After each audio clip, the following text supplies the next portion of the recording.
আমার জীবনে প্রথমেই শুটকি মাছ রান্না করলাম, তাও আবার লইটকা শুটকি। হ্যালো, আসসালামু আলাইকুম। শখের রান্নাঘর আপনাদের সবাইকে স্বাগতম। আশা করি সবাই ভালো আছেন। আলহামদুলিল্লাহ আমরাও ভালো আছি। এই তো নতুন আর একটা ভিডিও নিয়ে চলে আসলাম। যাই হোক, আজকের ভিডিওটা কিন্তু সকালবেলা থেকেই শুরু করছি। এই তো সকালকার নাস্তা করার পরই আমি কিন্তু দুপুরকার রান্না করার জন্য আমি সব কিছু আগে থেকে কুটে ধুয়ে নিছি। আর এই শুটকি মাছটা আমি গরম পানিতে পরিষ্কার করে ধুয়ে একদম ভিজায় রাখছিলাম, পরে হচ্ছে আবার গরম পানিতে পরিষ্কার করে ধুয়ে নিয়েছিলাম। শুটকি মাছ তো আমার এমনিতেই পছন্দ না, কিন্তু মাহিদের আব্বু অনেক বেশি পছন্দ করে। আসলে সে পছন্দ করে ঠিক আছে, কিন্তু আমি গন্ধ সহ্য করতে পারি না বলে না আমি রান্না করে দেই না। আমার কাছে এমন একটা গন্ধ আসে কি বলবো।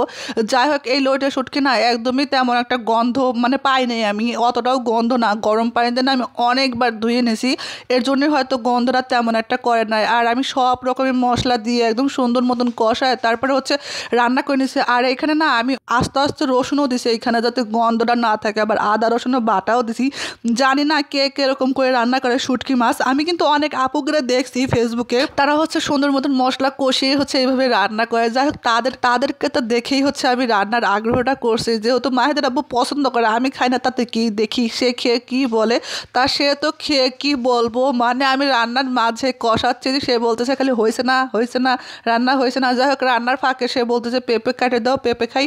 পরে তো তারা হচ্ছে পেঁপে কাটে দিলাম, আমিও এক পিস খেয়ে নিলাম। আর এদিকে তো আমার মশলাটা একদম ভালো করে কষিয়ে নেওয়া হয়ে গেছে। আসলে যে কোনো তরকারিতে এই মশলাতেই কিন্তু স্বাদ বেশি মানে দ্বিগুণ বেড়ে যায়। আসলে মশলাটা বেশি করে যদি কষানো যায় তাহলে কিন্তু তরকারিও খেতে অনেক বেশি মজা লাগে। যাই হোক, আমি কিন্তু অনেকক্ষণ কষিয়ে নিয়েছি ঢাকনা দিয়ে। আর এই তো এই পর্যায়ে হচ্ছে শুটকি মাছগুলো দিয়ে সুন্দর করে কষিয়ে তারপর হচ্ছে পানি দিয়ে এখন রান্না করে নেব আমি। আর কিছু কথা না বললেই না, ফেসবুকে আজ কয়েকদিন কি যে হচ্ছে নিজেও জানি না।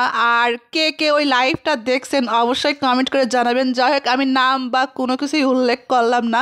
আমি জানি, আশা করি আপনারা সবাই বুঝতে পারছেন আমি কার কথা বলতে চাচ্ছি। যাই হোক, আমার শুটকি মাছ কিন্তু প্রায় হয়ে আসছে। আর এই পর্যায়ে দেখেন মাহিদের আব্বু কিন্তু আমি একবার দিয়েছি, তারপরেও হচ্ছে বলতেছে আর একটু দাও আর একটু দাও। এত মজা হয়েছিল শুটকি মাছের রান্নাটা, সে বলতেছে অনেক বেশি মজা হয়েছিল।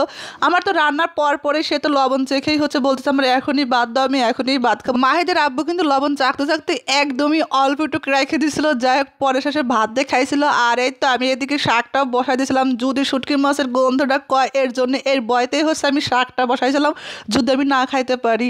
আর যাই হোক, সেদিনকে নাটকের কথা কি বলবো, আমি না ওই দিনকে তাড়াতাড়ি ঘুমায় গেছিলাম। ওই দিনকে এত বড় একটা মিস করছি, ঘুমায় যায়। আমি কিন্তু এত তাড়াতাড়ি ঘুমাই না, কিসের জন্য যে ওই দিনকে তো তাড়াতাড়ি ঘুমাই গেছিলাম। আর এদিকে না দুপুরে রান্না শেষের পরই হচ্ছে আমার একদমই ভাত খাইতে মন চাইলো না, এর জন্য হচ্ছে আমি তো টমেটো মাখা খাচ্ছিলাম। আর তেঁতুল দিয়ে টমেটো মাখা খাইতে না এত মজা লাগে। আমি কিন্তু দুপুরে ভাত খাইছিলাম না, পরে হচ্ছে ভাত খাইছিলাম।